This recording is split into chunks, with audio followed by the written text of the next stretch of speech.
तो भाई हमारे घर में भी जन्माष्टमी की तैयारियां शुरू हो चुकी हैं। ये देखिए मम्मी जी यहाँ पर बनाने से लग रही हैं खोआ। और मम्मी जी आपने तो बढ़िया कुर्सी वगैरह लगा के मस्त सेटअप लगा रखा है। हाँ, सेटअप लगा रखा है इसलिए क्योंकि मैं खड़े खड़े थक जाऊंगी ना, तो सोचा कुर्सी डाल लेती हूँ। अच्छा, बीच बीच में इसमें बैठ जाऊंगी और यहाँ से टीवी भी दिखता रहेगा तो बोर नहीं होगी। तो चलिए, यहाँ हमने लिया है 3 किलो दूध और उसका निकाल रही हूँ मैं खोआ। तो खोआ भी मैं घर पे ही निकालती हूँ, बाहर से कभी नहीं मंगाया मैंने आज तक। और थोड़ी सी आज तबीयत भी डाउन थी तो मेरा सारा काम ना लेट हो गया है अब की बार।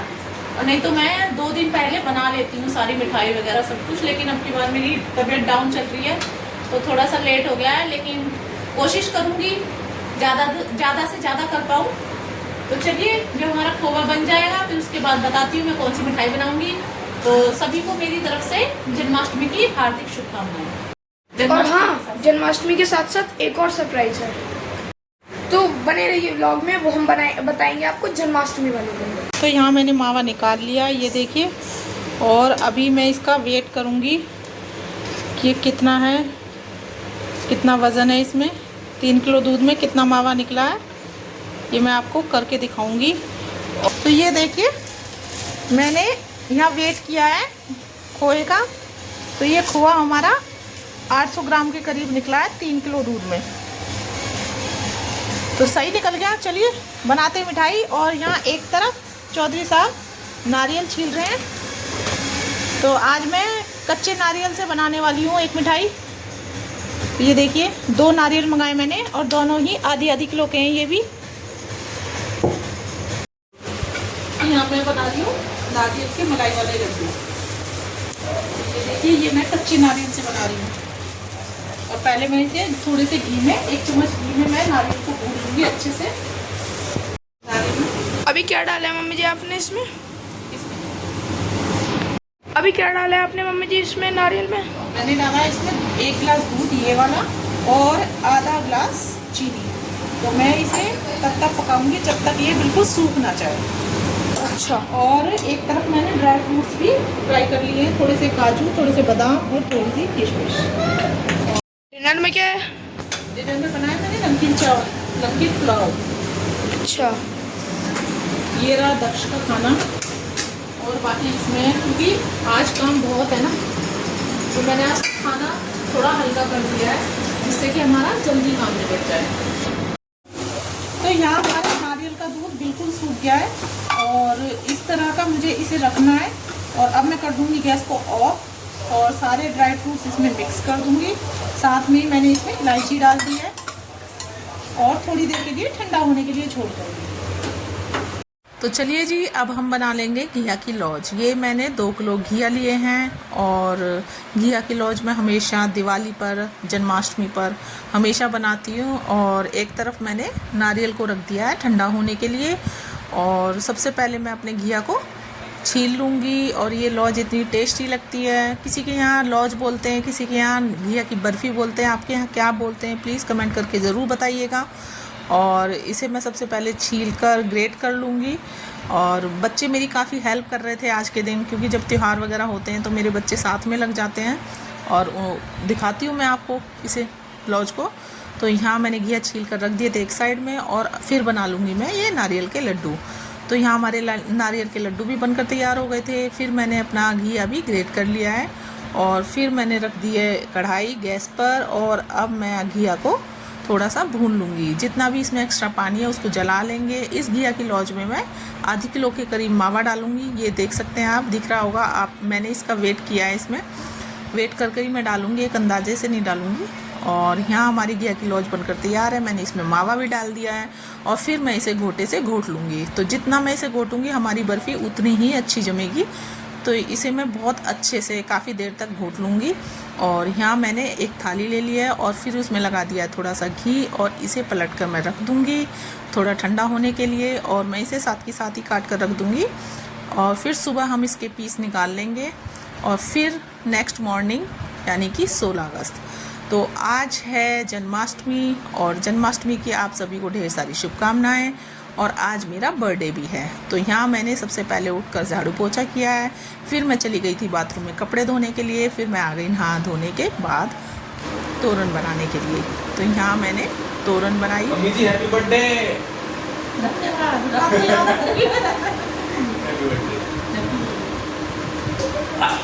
Happy birthday. जोर से बोलो, सारे बोलो। मेरा तो तो यहाँ मेरे साथ पृथ्वी ने काफ़ी मस्ती की। उसका जब मन करता है ना, मुझे वही परेशान करने आ जाता है।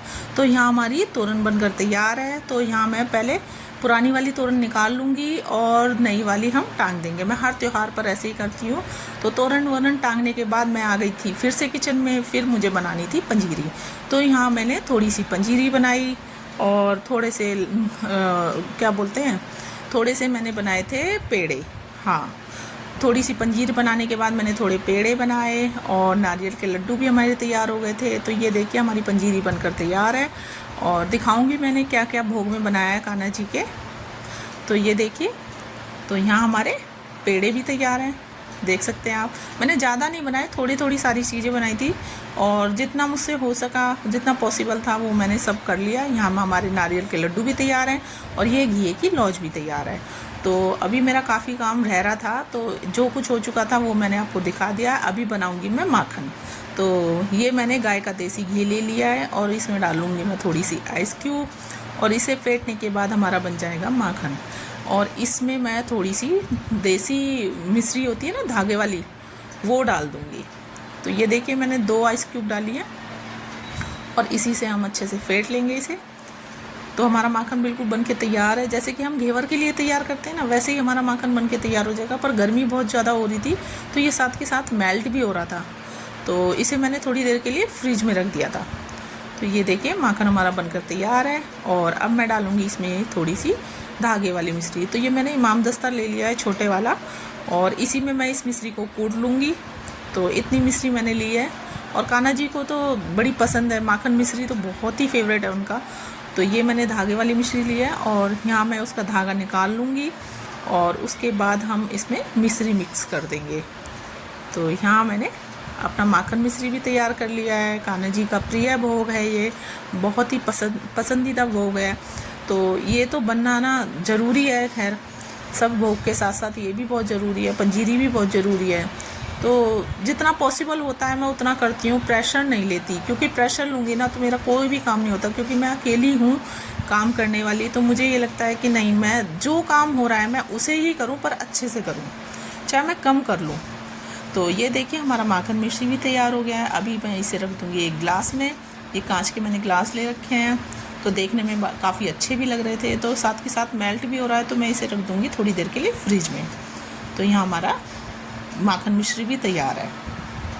तो चलिए दिखाती हूँ। आज का दिन इतना अच्छा था और थोड़े से मैं इस पर डाल दूँगी रोज़ पेटल। ये मेरे पास ड्राई वाले रोज़ पेटल पड़े हुए थे, तो बस उसी से मैंने माखन मिश्री का भोग तैयार कर दिया। ये देखिए देखने में कितना अच्छा लग रहा है। और जन्माष्टमी का दिन भी स्पेशल है और आज मेरा बर्थडे भी था, तो एक अलग ही एनर्जी थी, बड़ा अच्छा लग रहा था सब कुछ करने में। तो यहाँ मैं अपने कान्हा जी को 7 बजे के करीब फूलों से ढककर रख दूँगी और एक साथ में एक खीरा रख दूँगी और फिर मैं करूँगी अपने घर की, मतलब मंदिर के पास उनकी साज सजावट, और जितनी भी पॉसिबल हो पाएगी मैं उतना सजाऊँगी। और ऐसा नहीं है, जितना भी मुझे आता है, और साथ में मेरे बच्चे भी लग जाते हैं, ऐसा नहीं है। ज़रा सा कहती हूँ तो ठीक है मम्मी हम करा देंगे साथ में, तो मैं बच्चों को साथ में रखती हूँ। और 30 त्यौहार होते हैं तो मैं अपने बच्चों को साथ में ही करवाती हूँ सारे काम। उन्हें भी पता होना चाहिए कि हाँ हमारे घर में कैसे होते हैं, अपने स्पिरिचुअल्स कैसे करने चाहिए। तो ये सब चीज़ें मैं करती रहती हूँ, अकेले करने की बजाय मैं साथ में बच्चों को ज़रूर लगाती हूँ। तो ये देखिए यहाँ मैंने ठाकुर जी को फूलों से ढककर रख दिया है। और चलिए अब कर लेते हैं सजावट थोड़ी सी, जो भी कुछ मेरे पास है थोड़ा बहुत, तो उसी से हम आज सजा लेंगे। मैं कुछ नया नहीं लाती हूँ बार बार, जो मेरे पास होता है मैं उसी से सजाती हूँ हमेशा। और बस ये है कि हाँ थोड़ा सा तरीका बदल देती हूँ। तो यहाँ हमारी साज सजावट भी हो गई थी और टाइम भी हो गया था पूजा का, 12 बज चुके थे। तो मैं भी नहा धोकर आ गई थी। तो आज मैंने सारी पूजा चौधरी साहब से करवाई, क्योंकि मैं साइड में खड़ी होकर बस उन्हें बता रही थी कि ऐसे करो वैसे करो। तो यहाँ सारा स्नान वगैरह ठाकुर जी का सब कुछ पंचामृत वगैरह बनाया था मैंने। तो कान्हा जी को स्नान वगैरह और सब कुछ ना आज चौधरी साहब ने करवाया। तो कान्हा जी को हमने नहला धुला कर बिठा दिया है झूले पर, और यहाँ अब करेंगे हम पूजा। तो चौधरी साहब कर रहे हैं सारी तैयारियाँ, तो मैं सिर्फ बताने पर थी आज। और ये देखिए उनका भोग, और यहाँ हमारी पूजा भी संपन्न हो चुकी है। अब हम कर रहे हैं आरती, और यहाँ हमारी आरती होने के बाद हमने उन्हें झूला झुलाया। हाँ, मेरे से एक गलती हो गई थी कि थोड़ी सी मैंने ना ये झूला वाली रस्सी नहीं बांधी थी इसमें झुलाने वाली। तो कोई नहीं, वो थोड़ा सा हो जाता है कभी कभी, काम के प्रेशर में भूल गई थी मैं। तो यहाँ हमारी पूजा भी हो गई है, और दक्ष ने बजा दिया है शंख।